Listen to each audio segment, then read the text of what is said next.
Well, the next song comes out, originally called Hail Hitler.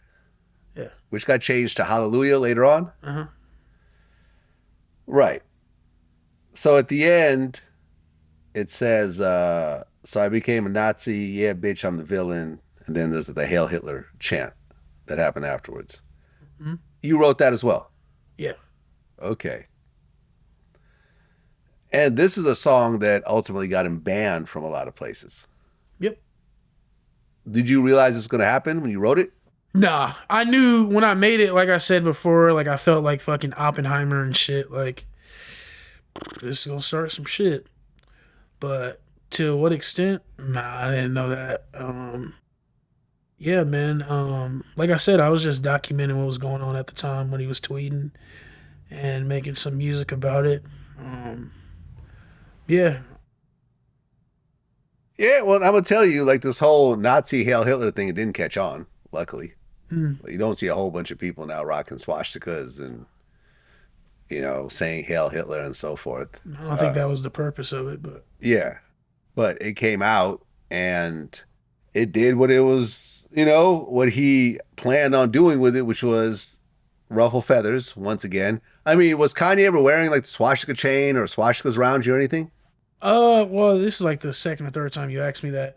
Yeah, sorry, my bad. No, you're good. You're right. Well, you know what I was asking at the time, but Yeah. as we're progressing into more of the Hitler lyrics, is he starting to wear that more and so forth? Because, for example, like when academics interviewed him, he showed up with a black KKK outfit on and the swastika chain around him. Yeah. So he pulls that shit out every so often, but he was never pulling it out around you. Not that I can remember, no. Yeah. What was it like in the course of working with Kanye? What was something that really kind of struck you that you may not have talked about already that was like, okay, like this dude's just different? Really just like he's working on so many other things besides music. He's really on some like fucking Tony Stark, fucking Elon Musk shit. Trying to build like fucking houses and like futuristic homes for people and shit, and just a lot of shit he's got going on. And I learned a lot from him. Like I said, I was like talking like him and acting like him when I was I was in full like method actor mode, and it really kind of hurt some of the relationships that I had with people, family, girlfriend at the time, friends. How so? Because like I was, a lot of people had problems with what I was doing, with the music and shit, and so it was like, I'm just telling them like, bro, shut the fuck up. Like I'm just making music and and a lot of people had a problem with what I was doing, and yeah, it made it difficult.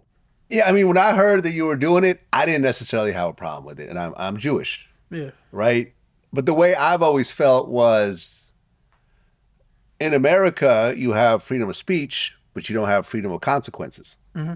Right? You can say what you want, you just got to deal with what comes with it. Exactly, and that's what I knew. You can't say going it's freedom into of speech. I shouldn't lose my Adidas deal. That's not fair. No, you had your freedom of speech, and there's a consequence with that freedom of speech that came with it. And you got to accept both. You can't cry about it. Yeah. You decide to say it, you decide to do it, and that's what comes with it. When I heard you were doing it, I'm like, look, as someone that's already interviewed you before and kind of understood where you were career-wise, life-wise, I'm like, man, this is the biggest opportunity this kid has ever gotten. Like who would not turn this down in their right mind? Exactly. Right? That's how I looked at it. Yeah, exactly. Like if you notice, I'm not bashing you for doing this right now. If you look at the way we're interacting, yeah. I said, who in their right mind at the point of a career that Dave is at would turn down writing for Kanye, even if it's this crazy ass shit that you're writing, but just to be in the vicinity, to be around, to understand the level of artistry, to be around the people that he's around and so forth. Like, I get it. I remember academics said, like, would you still interview Kanye? I said, absolutely.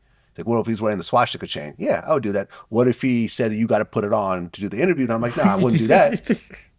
That's what my line is. Yeah. I'm not going to wear no swastika shit because a bunch of my family were killed by Nazis. Yeah. You know, like a bunch of my, my grandfather's, a bunch of his siblings, he had like 10 brothers and sisters, got wiped out by Nazis during World War II. So I'm not, just because of who I am, I'm not going to wear it. But, and also if I ever did the interview, it's not going to be a softball interview. Like I'm going to push him on certain things, which probably means he won't do the interview. But my thing is like when I saw you do it, I said, all right, that's cool. Like get your writing credits, get your chops up, and this could, lead to other opportunities. And at the end of the day, you're writing it, you're not necessarily performing it, and ultimately you're giving it to him, and he's doing what he wants with it. So I didn't have a problem with it, which is why when you reached out to me, I was like, no, fuck you, man. You wrote that Nazi shit.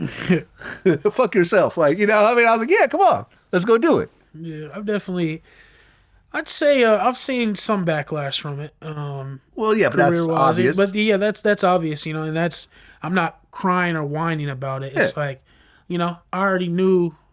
It's like when I decided to take the job of doing it, I was like, man, this shit could go really bad or I'll be all right. Like there's no in between. There's not no really bad or really good. Like no, it's gonna be either it could go really bad or I get a couple bruises, but I'll be all right. And yeah, that's exactly what happened. I got a few bruises. Motherfuckers was tripping on my team music wise. They're like, "What are you doing?" And it's just like, I